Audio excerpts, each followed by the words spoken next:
ये जो सरकार की जो बिहेवियर रहा है, इनका अप्रोच रहा है, ये बिल्कुल ही क्लूलेस हैं। कोविड के कंट्रोल इनसे निकल चुका है। इनके पास इंसानियत नाम की चीज़ बाकी नहीं रही है। अगर बाकी होती तो इतनी बड़ी गलती कि फॉरेन कंट्रीज से 300 टन का emergency COVID aid Delhi airport पर रुका हुआ है, जिसमें 5,500 ऑक्सीजन कॉन्सेंट्रेटर्स हैं, 3,200 ऑक्सीजन सिलेंडर हैं, 1,36,000 रेमडेसिविर इंजेक्शन है। अरे भाई, आप इसको अगर दिल्ली में दे देते, 5 किलोमीटर है, जहां पर अस्पताल में ऑक्सीजन नहीं मिलने से डॉक्टर्स मर रहे हैं, पेशेंट्स मर रहे हैं, कर्नाटका में मर रहे हैं, आखिर 5 दिन आपको क्यों लगते हैं?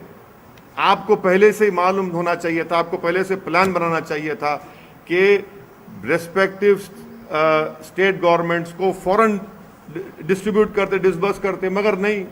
लोग मर रहे हैं ऑक्सीजन से, जिसको भारत में लोगों को ऑक्सीजन कॉन्सेंट्रेटर की ज़रूरत है, सिलेंडर्स की ज़रूरत है, मगर दिल्ली सरकार जो है, दिल्ली के बादशाह सो रहे हैं अपने। इनको कोई पता ही नहीं है। कोई बोलता है एम्पावर्ड ग्रुप ऑफ मिनिस्टर्स, कोई बोलता है कि और मिनिस्ट्री करेंगी। अरे ये वक्त आपको एक्शन लेने का है। आप तो सुप्रीम कोर्ट में जाकर कह दिए कि प्रधानमंत्री और होम मिनिस्टर जिम्मेदार होंगे। इतने लोग मर रहे हैं तो जिम्मेदारी किस पर आएगी? कहाँ गया प्रधानमंत्री का वो स्टेटमेंट के अगर किसी गाड़ी के टायर के नीचे एक कुत्ते का बच्चा भी आता है तो हमको तकलीफ होती है? यहाँ तो इंसान मर रहे हैं। शमशान घाट में जगह नहीं है जलाने के लिए, लकड़ी नहीं है, क्रेमेटोरियम जो गैस के हैं वो खराब हो जा रहे हैं, कब्रिस्तान की ज़मीनें कम पड़ रही हैं। आखिर क्या हो रहा है हमारे मुल्क में? क्या ये गवर्नमेंट हरकत में आएगी, नहीं आएगी? कब तक प्रधानमंत्री से वीडियो कॉन्फ्रेंस से लेकर पूछते रहेंगे? अरे भाई, जमीन पे देखिए ना, आप जमीन पे नाकाम साबित हो रहे हैं। आपके कोई हरकत नहीं कर रहे हैं। आपकी सरकार दिख ही नहीं रही जमीन पर। आपकी सरकार सिर्फ वीडियो कॉन्फ्रेंस में दिख रही है, मगर जमीन पर तो कोई सरकार नजर ही नहीं आ रही। इससे हर आदमी परेशान है। कोई दिन नहीं जाता कि लोगों की आहें, उनका रोना, उनकी तकलीफ, कहीं बेड नहीं मिल रहा है, इक्विपमेंट की जरूरत है। अरे किस ये ऐसे वक्त में आप जीएसटी क्यों लगा रहे हैं? उन लाइफ सेविंग इक्विपमेंट पर निकालिए जीएसटी को, एक टाइम तक निकालिए। और फिर इंपोर्ट ड्यूटी आप रखे क्यों? इंपोर्ट ड्यूटी उसको भी निकालिए। अरे भाई, इस जब फॉरेन कंट्रीज एड दे रही हैं, बांग्लादेश दे रहा है, उज्बेकिस्तान दे रहा है, सब दे रहे हैं हमको, तो आपको तो ये काम करना चाहिए था ना। आप दिल्ली में एम्बेसीज हैं, आज एक अफ्रीकन कंट्री का डिप्लोमेट, उसकी मौत हो गई, उसको ऑक्सीजन नहीं मिला, मिलिट्री हॉस्पिटल ले जाना पड़ा उसको। तो ये देखकर ऐसा लग रहा है कि सरकार बिल्कुल ही इनविजिबल हो चुकी है, कहीं पर नजर नहीं आ रही। रेलवे मंत्रालय का दावा है कि वो कई सारे ऑक्सीजन एक्सप्रेस भी चला रही है। रेलवे मंत्रालय को सिर्फ इतना कहना चाहिए कि दिल्ली को कितने ऑक्सीजन की जरूरत थी, आपने कितना दिया पूरे देश में? आप दिल्ली को आप नहीं दे सक रहे और आप बाजा बजा रहे अपना। ये तो कैपिटल है ना देश का, वहीं पर आपकी झूठ तो वहीं साबित हो रही है।